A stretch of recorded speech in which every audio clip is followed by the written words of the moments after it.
मालूम नहीं शायर कौन है और पूरा शेर क्या है, लेकिन फारसी जबान का एक मिसरा ज़रबुल मिसल का मकाम हासिल कर चुका है। जब नाउजुबिल्लाह काबा ही से कुफर फूटने लगे तो मुसलमान कहाँ जाए।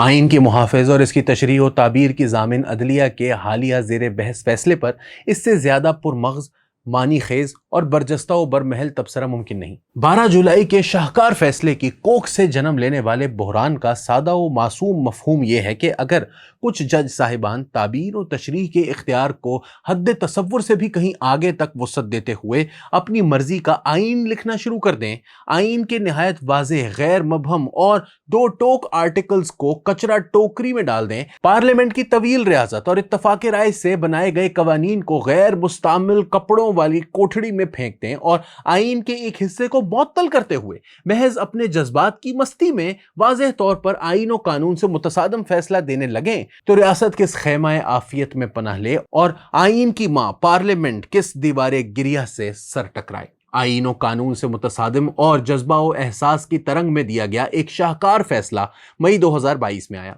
2+2 4 की तरह वाज़े आर्टिकल 63A करार देता है कि चंद मखसूस मामलात में अगर कोई रुकन पार्टी हिदायत के खिलाफ वोट दे तो वो नाअहल करार पाएगा। बात यहां खत्म हो जाती है। ये आर्टिकल 1997 में इत्तफाक राय से मंजूर की गई 14वीं तरमीम का हिस्सा था। 217 अरकान पर मुश्तमिल कौमी असेंबली में से 191 यानी 191 इसके हक में वोट डालने गए थे। मुखालिफत में कोई वोट नहीं आया।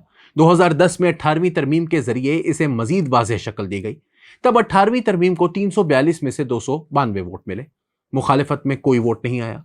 27 साल से आइन में मौजूद इस आर्टिकल का मामला जस्टिस उमर अता बंदयाल की सरबराही में कायम 5 रुकनी बेंच के सामने आया तो जस्टिस मजहर आलम मियां खेल और जस्टिस जमाल खान मंदोखेल ने कहा कि आइन वाज़ेह है, अरकान नाअहल ठहरेंगे और बस। जस्टिस बंदयाल, जस्टिस एजाजुल एहसन और जस्टिस मुनीब अख्तर की मारूफ तिकोन ने अज खुद आइन में एक इजाफी शिक डालते हुए फैसला दिया कि ऐसे अरकान के वोट भी शुमार नहीं होंगे। शायद इनके पेश नज़र भी मुकम्मल इंसाफ का मलकूती तसव्वुर था, क्योंकि एक नई शिक डाले बगैर ना हमजा शरीफ की हुकूमत ख़त्म हो सकती थी, ना चौधरी परवेज़ इलाही वजारत आला की कुर्सी संभाल सकते थे।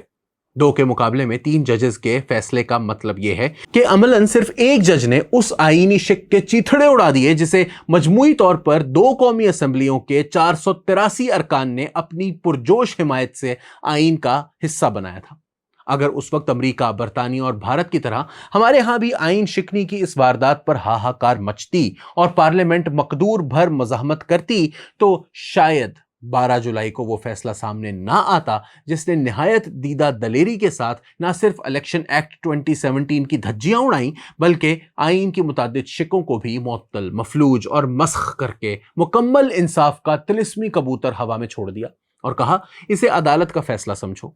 कानून का एक आम सा तालिबे इल्म भी इतनी बात जानता है कि तशरीह और ताबीर के नाम पर ना आइन की वाज़ेह शिकों को मस्ख किया जा सकता है, ना मर्जी का आइन लिखा जा सकता है। अफसोस के 8 जज साहिबान ने यह सब कुछ किया। आइन कहता है कि इंतखाबी कामयाबी का नोटिफिकेशन जारी होने के बाद 3 दिन के अंदर अंदर हर आज़ाद रुकन को किसी सियासी जमात में शामिल हो जाने या आज़ाद रहने का फैसला करना होगा। 80 आज़ाद अरकान आइनी तकाजा पूरा करते हुए 22 फरवरी 2024 को सुन्नी इत्तेहाद काउंसिल नामी जमात में शामिल हो गए।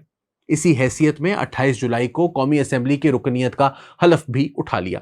सुन्नी इत्तेहाद काउंसिल की बाकायदा पार्लिमानी पार्टी वजूद में आ गई।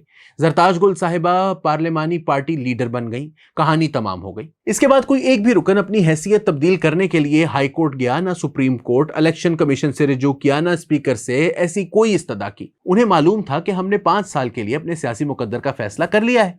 सुन्नी इत्तेहाद काउंसिल ने अलबत्ता खसूसी नशिस्तों के लिए अदालतों से रिजू किया।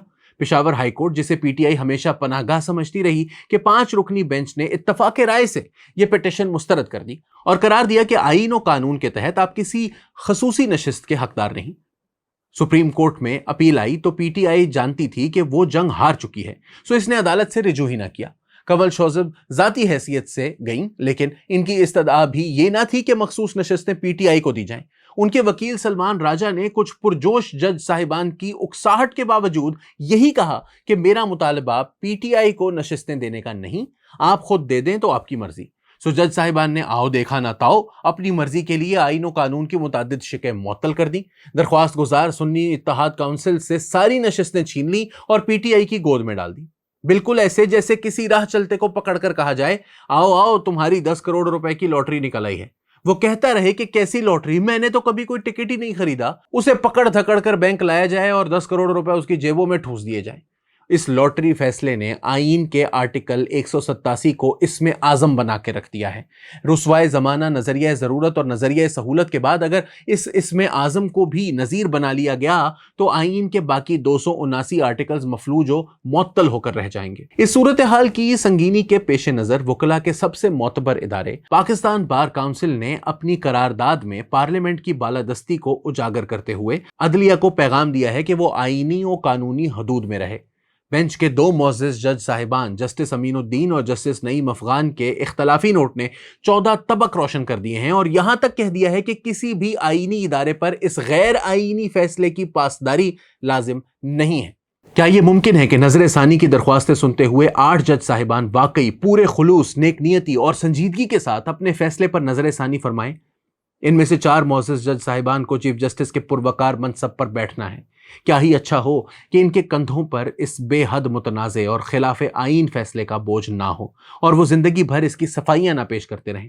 وکلاء کہتے ہیں کہ نظر ثانی کے لیے سطح پر تیرتی ہوئی یعنی فلوٹنگ آن دا سرفیس کوئی غلطی دکھائی دینی چاہیے۔ اس فیصلے میں تو آئین کے کتنے ہی آرٹیکلز اور قانون کی متعدد شقیں بے جان لاشوں کی طرح تیرتی دکھائی دے رہی ہیں۔ ان کی مسیحائی 8 جج صاحبان پر لازم ہے۔